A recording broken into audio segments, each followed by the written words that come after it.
अस्सलाम वालेकुम dear students. आज के लेक्चर में हम बात करेंगे अबाउट डिबाई शील्डिंग। स्टूडेंट्स, सबसे पहले हम डिबाई शील्डिंग का इंट्रोडक्शन देखेंगे, बाद में हम इसको डीपली एक्सप्लेन भी करेंगे। तो स्टार्ट करते हैं यहाँ से इसके इंट्रोडक्शन के साथ। Since plasma is a quasi neutral gas having collective behaviour, हम जानते हैं कि जो प्लाज्मा है वो हमारे पास एक क्वासी न्यूट्रल गैस होती है जो कि कलेक्टिव बिहेवियर रखती है। The quasi neutral gas has positively charged ions and electrons. अब हमें ये भी पता है, ये भी हम पहले काफ़ी दफ़ा पढ़ चुके हैं, जो क्वासी न्यूट्रल गैस है वो उसके पास क्या होते हैं, पॉजिटिवली चार्ज्ड आयंस होते हैं और इलेक्ट्रॉन्स होते हैं। द पॉजिटिव आयंस में be singly charged or multiple charge. जो हमारे पास जो पॉजिटिव आयंस है वो सिंगल चार्ज भी हो सकते हैं और मल्टीपल चार्ज भी हो सकते हैं। आगे जी, the ion density of singly charge ions of plasma. अब उन सिंगली चार्ज आयंस की जो आयन डेंसिटी है वो हमारे पास क्या है, इस चीज़ के बराबर होती है। ठीक है, यानी कि एन आई किसके बराबर होता है, number of ions over volume के बराबर होता है। और एन आई क्या है इसमें हमारे पास, एन आई जो है ये क्या है हमारे पास, आयन डेंसिटी है। ठीक है, आगे देखिए electron density N E of plasma. अब एन ई क्या है हमारे पास, इलेक्ट्रॉन डेंसिटी है, ये किसके बराबर होती है, number of electron over volume के बराबर होती है। ओके, आगे जी हमारे पास यहाँ से देखें, the quasi neutral gas is called plasma when the density of negative charges and density of positive charges is almost equal. Quasi neutral gas जो है वो प्लाज्मा कब कहलाती है, जब उन नेगेटिव चार्जेस की डेंसिटी और पॉजिटिव चार्जेस की जो डेंसिटी है वो एक दूसरे के बराबर होती है, यानी कि जब हमारे पास ये वाली कंडीशन सेटिस्फाई होती है। आगे देखिए जी, the plasma has ability to shield out electric potential. ठीक है, अब प्लाज्मा के पास ये एबिलिटी होती है कि वो अपने आप को शील्ड आउट कर लेता है इलेक्ट्रिक पोटेंशियल को, दैट आर अप्लाई टू, जो कि इसके ऊपर अप्लाई किया जाता है। तो यही क्या कहलाती है, this is called Debye shielding. यही उसकी क्या कहलाती है, डिबाई शील्डिंग कहलाती है। ठीक है स्टूडेंट, तो ये था इसका बेसिक ब्रीफ इंट्रोडक्शन। उसके बाद बात करते हैं इसकी एक्सप्लेनेशन की। Consider two bars connected with a battery. अब फर्ज कर लेते हैं कोई भी हम कोई सी दो बार्स हैं, जैसे यहाँ पे देखिए ये दो बार्स हैं, इनको किसी एक बैटरी के साथ क्या किया गया, कनेक्ट किया गया है। These charged bars are inserted in a plasma. इन चार्ज पार्टिकल्स को क्या किया है, किसी भी प्लाज्मा के अंदर इनको इंसर्ट कर दिया गया। ठीक है, a cloud of ions would surrounded the negative ball.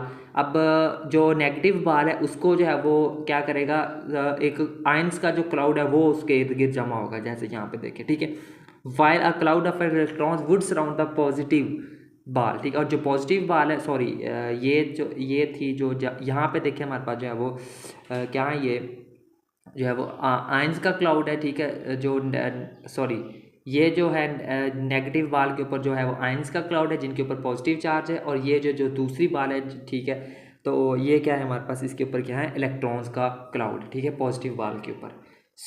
उसके बाद है जी हमारे पास, यहाँ से आगे देखें, now assume that a positive test charge Q is placed in a plasma. फर्ज कर लेते हैं कोई भी एक हमारे पास एक पॉजिटिव टेस्ट चार्ज क्यू था, उसको हमने उस प्लाज्मा में रखा। The charge positive q attracts electrons into its vicinity and repels positive ions away as shown in figure. जैसा कि ये देखिए वो टेस्ट पॉजिटिव चार्ज है, तो ये क्या करेगा, अब उसके ऊपर पॉजिटिव चार्ज है तो साफ ज़ाहिर है ये नेगेटिव चार्ज वाले जो इलेक्ट्रॉन्स उनको अपनी तरफ अट्रैक्ट करेगा, और जो पॉजिटिव चार्ज वाले आयंस है उनको क्या कर देगा, ये रिपेल कर देगा। ठीक है, आगे है जी हमारे पास, the electric potential at distance r due to charge positive q is. अब इलेक्ट्रिक पोटेंशियल उस डिस्टेंस आर की वजह से जो हमारे पास होगा वो उसका फार्मूला ये होगा। ठीक है, या फिर हम के की जगह उसकी वैल्यू पुट कर देते हैं। ठीक है, ये आ गया। तो यहाँ पे जो क्या है, तो the net charge density is given by, अब नेट चार्ज डेंसिटी जो है वो किसके बराबर होती है हमारे पास, ये नेट चार्ज डेंसिटी फाइंड करने का फार्मूला है। ठीक है, या फिर इसको थोड़ा सा सिंप्लीफाई करके भी हम लिख सकते हैं। आगे आ जी, electric field e and the electric potential phi are related as. अब हम जानते हैं कि जो इलेक्ट्रिक फील्ड ई और जो इलेक्ट्रिक पोटेंशियल के दरमियान जो रिलेशन होता है वो ये रिलेशन होता है। ठीक है, टेकिंग डाइवर्जेंस और बोथ साइड दोनों तरफ हमने क्या ले ली, यहाँ पे डाइवर्जेंस ले ली। अब देखिए डेल डॉट ई, ठीक है, according to equation of continuity किसके बराबर होता है, रो ओवर एप्सिलॉन नॉट के बराबर होता है। ठीक है, और यहाँ से ये क्या हो जाएगा, डेल स्क्वायर फाई हो जाएगा। आगे देखिए यहाँ से जो है माइनस को दूसरी तरफ शिफ्ट कर देना है, तो डेल स्क्वायर फाई बराबर किसके आ जाएगा, minus rho over epsilon not. यहाँ पे ये जो हमारे पास जो ऑपरेटर आ रहा है लैप्लासियन ऑपरेटर, इसकी जगह पर हम इसकी वैल्यू पुट कर देते तो वो हमारे पास कुछ ये वाली इक्वेशन आ जाएगी। ठीक है, आगे ये क्या है, this is called Poisson equation.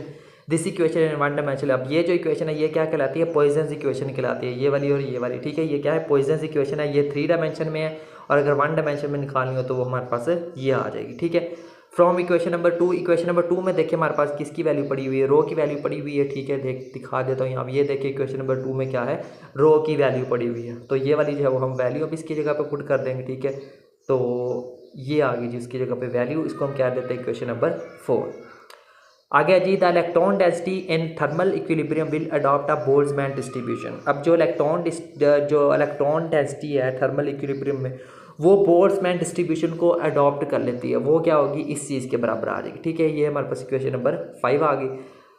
Also ion density is given, ठीक है। जो आयन डेंसिटी है वो क्या होती है हमारे पास, इस चीज़ के बराबर होती है, ठीक है। ये इक्वेशन नंबर 6 आ गई। इन दोनों इक्वेशन नंबर 5 और इक्वेशन नंबर 6 को हमने यूज़ करना है इक्वेशन नंबर 4 में। यहाँ पे इनकी वैल्यूज़ को हमने पुट कर देना है, ठीक है। वहाँ पे जब हमने पुट किया तो हमारे ये वाली इक्वेशन मिल गई, ठीक है। आगे जस्ट इसको सिंप्लीफाई करना है, इस पूरी इक्वेशन में से जो है वो हमने एन इन्फिनिटी को कॉमन ले लिया, ठीक है। अंदर हमारे पास ये वाली टर्म्स आ जाएगी, ठीक है। ये वाली जो है वो पहले आ जाएगी, और ये वाली जो माइनस इन्फिनिटी को कॉमन लेना, माइनस एन इन्फिनिटी, तो ये वाला माइनस और ये वाला माइनस प्लस हो जाएंगे। तो ये वाली टर्म प्लस होके शुरू में आ गई, और यहाँ से एन इन्फिनिटी बाहर चला गया तो माइनस होके बाद में हम इसको 1 लिख दिया, ठीक है। सो आगे जी हमारे पास एक्सपैंड बाय टेलर सीरीज। अब इसको, इस फैक्टर को जो है वो हमने क्या करना है, एक्सपैंड कर देना है बाय यूजिंग टेलर सीरीज। तो वो टेलर सीरीज के ऊपर लगा गए तो हमारे पास ये आ गया, ठीक है।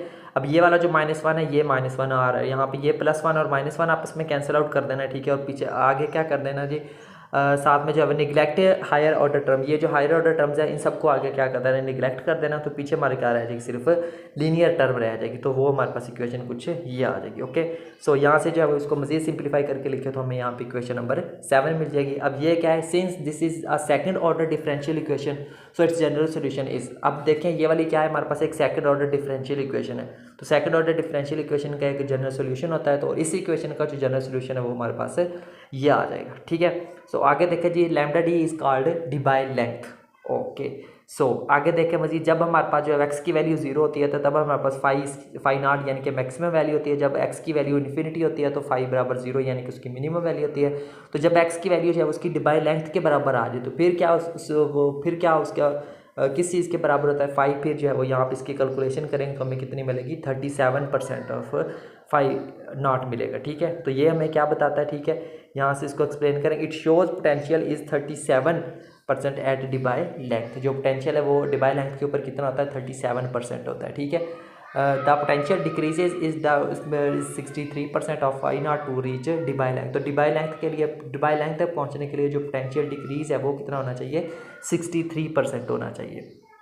आगे जी, since so the distance over which significant charge separations can occur in plasma is called Debye length, okay.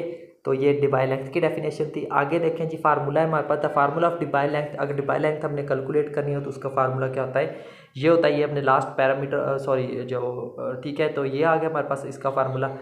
तो उसके बाद देखिए यहाँ पे भी फिर जो है वो हम सब्स्टिट्यूशंस कर सकते हैं, ठीक है।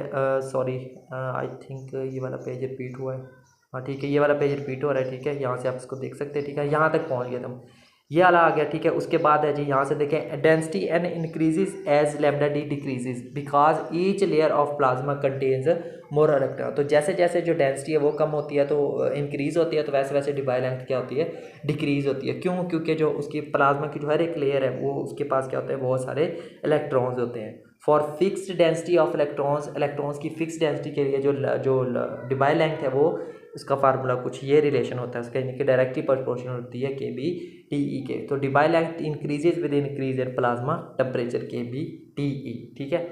तो ये था स्टूडेंट्स हमारा आज का लेक्चर, जिसके अंदर जो है वो हमने डिस्कस किया है डिबाई शील्डिंग को। उम्मीद करता हूँ आपको ये समझ आया होगा। बहुत इंपॉर्टेंट टॉपिक है according to exams point of view. तो ये हमने इसको आपको कंप्लीट जो है वो टॉपिक प्रोवाइड किया यहाँ पे, ठीक है। स्टेप वाइज कैलकुलेशन भी और साथ में एक्सप्लेनेशन भी। तो मिलते हैं नेक्स्ट लेक्चर में किसी और टॉपिक के साथ। तब तक के लिए टेक केयर एंड अल्लाह हाफिज़।